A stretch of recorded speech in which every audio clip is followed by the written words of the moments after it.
renal, se producen ahí hormonas, eh, hormonas a base del colesterol, donde podemos tener ahí pues ciertos estrógenos, la producción de ciertos estrógenos. Entonces, un tumor funcionante en el estroma cortical aumentaría las secreciones de estrógeno, lo que provocaría que tenga como efecto adverso una hiperplasia endometrial por la gran cantidad de tejido glandular o la proliferación de las glándulas que causaría el estrógeno dentro del endometrio. La obesidad, producto de que es igualmente ese tejido adiposo, permite que el colesterol se transforme a estrógenos y ese estrógeno obtener el mismo efecto que les comenté anteriormente en el endometrio. Un tumor de ovario funcionante, es decir, en el ovario que se esté produciendo a través de las células de la teca, pues eh, una o disminución de la progesterona o que éste evite la, el acercamiento de la progesterona a los lugares que debe, pues me aumentaría eh, los niveles de estrógeno y si no los aumenta, pues me disminuye el efecto de la progesterona, que vendría siendo un efecto más o menos similar. Entonces también hay tratamientos estrogénicos, cuando hay algún tipo de tumoración o personas que estén en un tratamiento de fertilidad, que se le den tratamientos estrogénicos, podría causar una hiperplasia endometrial como un efecto colateral. Entonces, en la hiperplasia endometrial, macroscópicamente, vamos a ver un engrosamiento de las paredes del endometrio. Igualmente, ese engrosamiento por la gran reproducción celular que existe promueve la ruptura de sus paredes y a su vez unas pequeñas hemorragias y necrosis por la falta de riego sanguíneo a zonas que ya no son vascularmente irrigadas.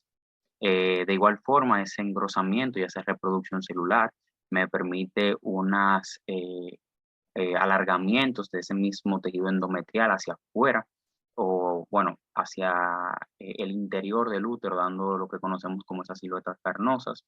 Las paredes se vuelven brillantes y tenemos esos focos de hemorragia y necrosis. De todo esto de la hiperplasia endometrial, eh, características de esas paredes engrosadas y estas lengüetas carnosas que aparecen. Ustedes saben que en la hiperplasia endometrial tenemos tres estados y es que están el simple levio quístico, la adenomatosa o complejo sin atipia y el adenomatosa o compleja con atipia. Aquí encontramos un estroma compacto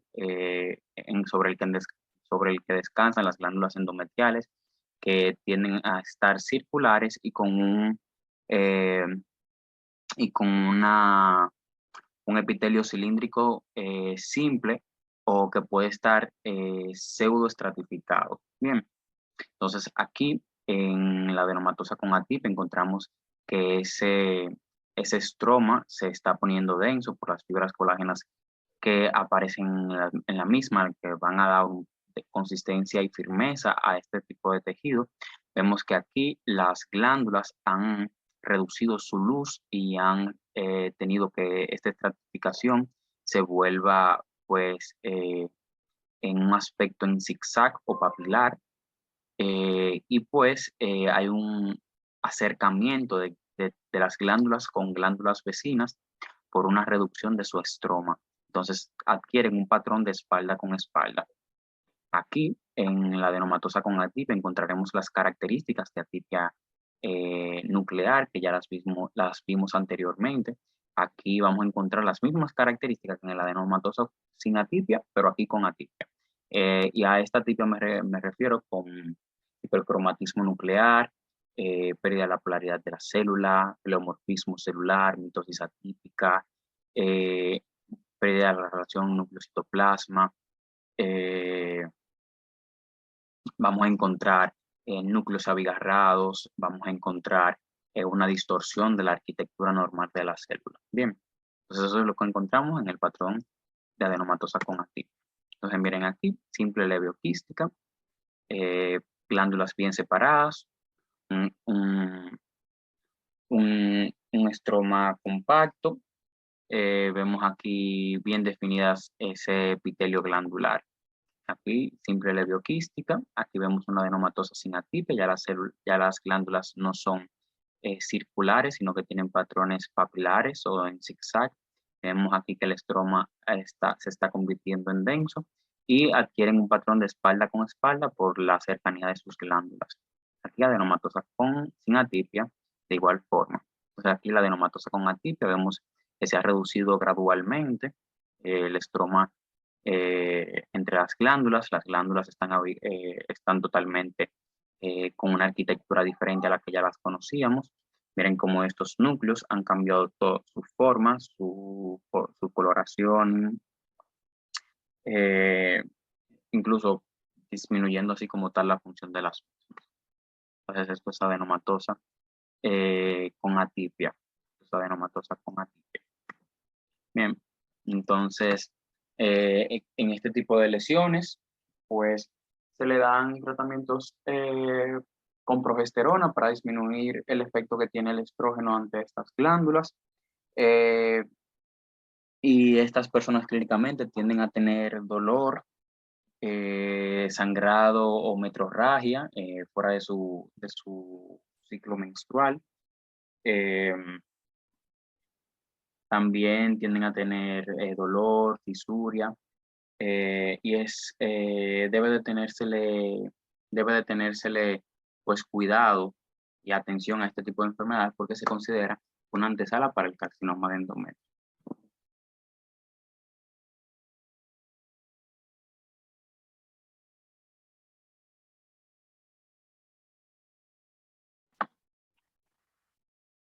Chicos, entonces el carcinoma endometrial es una neoplasia epitelial maligna derivada como tal de las glándulas endometriales. En su epidemiología, este es el carcinoma invasor más común del tracto genital femenino y representa el 7% de todos los carcinomas invasores que pueden afectar a la mujer. Es poco frecuente en la mujer antes de los 35, 40 años, pero su pico de incidencia ocurre entre los 55 y 60 años de edad. Este tiene algunos factores de riesgo asociados, que son, por ejemplo, la obesidad, el periodo que hay luego de la menopausia, la hipertensión arterial, la infertilidad, la nuliparidad, perdón. Está la diabetes, también se ve relacionada por la alteración de la microvasculatura y cómo la glucosa altera las glándulas endometriales.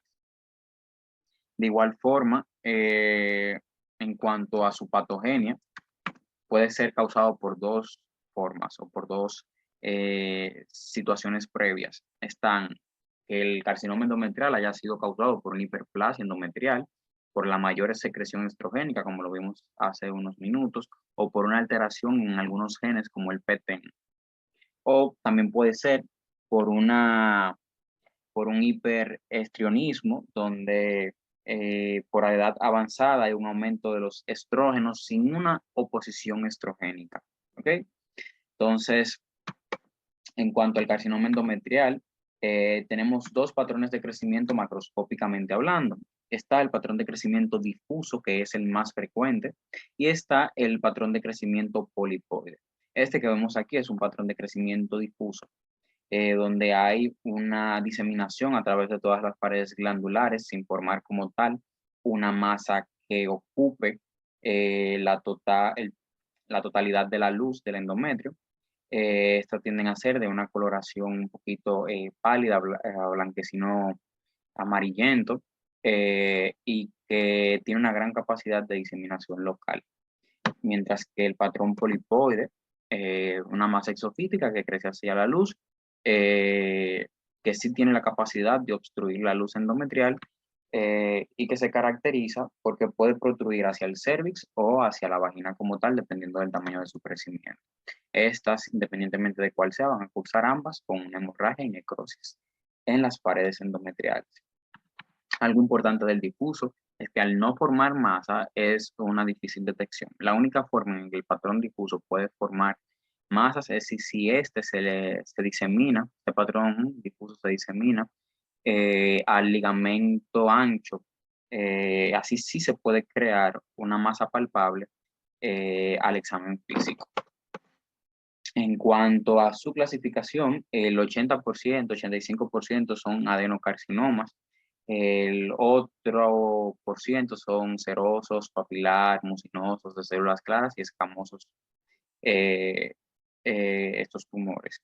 Algo importante del adenocarcinoma de endometrio es que lo podemos subclasificar histológicamente en 3 grados. Un grado 1, un grado 2, un grado 3. El grado 1 se ven un patrón glandular bien diferenciado, similares al epitelio endometrial normal. Mientras que el grado 2 vemos que hay una mezcla entre áreas glandulares y áreas con un patrón sólido, es decir, con ausencia glandular. Mientras que el grado 3 son áreas sólidas con abundante atipia. Este grado 3 no tiene ningún patrón glandular y es muy mal diferenciado. Bien, entonces se dice que en el grado 1 existe menos del 5% de tejido sólido, es decir, tejido que tiende a ser fibrótico por fibras colágenas o porque hay un estroma bien compacto que quite ese patrón glandular. Se dice que en el grado 2 hay 50 y 50, 50% de glándulas y 50% de tejido sólido, mientras que en el grado 3 existe más de un 75% de tejido sólido y menos de un 25% de tejido glandular. Es bueno que sepan que existen algunas variantes histológicas del adenocarcinoma, que está el carcinoma de células claras, el carcinoma mucinoso, que ya yo los mencioné, el carcinoma seroso papilar, que es bastante agresivo, se parece mucho al carcinoma, al tumor seroso de ovario, y donde en este seroso papilar existe alrededor de una mutación del 80% en el gen P53. Hay otra variante que se llama variante adenocantomatosa o adenocantoma, y es que es un cáncer con una diferenciación escamosa, es decir, es un cáncer glandular con una diferenciación escamosa.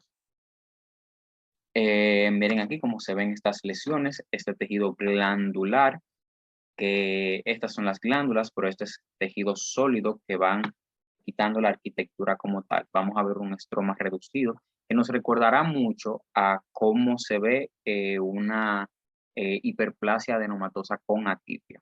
Bien, entonces miren estos patrones de espalda con espalda, patrón reducido de estroma, las células tumorales que se crean en nidos dependiendo de cuál sea el patrón histológico.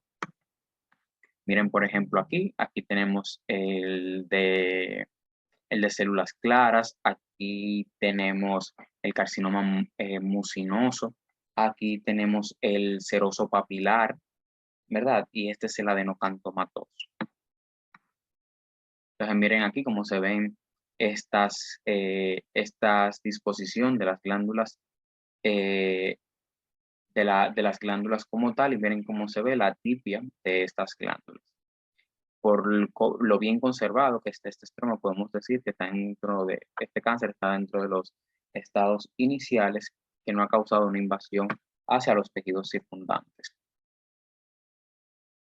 Entonces, vemos estos patrones. Por ejemplo, también estaba el endometrioide, pero es porque tenemos ese tejido glandular causando algún tipo de invasión cercana, es decir, un tejido glandular fuera como tal o que aparenta la glándula endometrial como tal.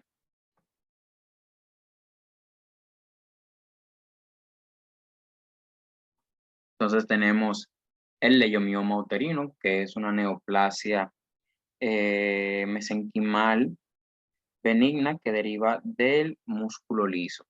Es la neoplasia benigna más común en toda la mujer y representa de igual forma la neoplasia benigna más común en el tracto genital femenino. Estas se ven por lesiones hormonales, bueno, sea, son lesiones que vienen por un desencadenante hormonal, por niveles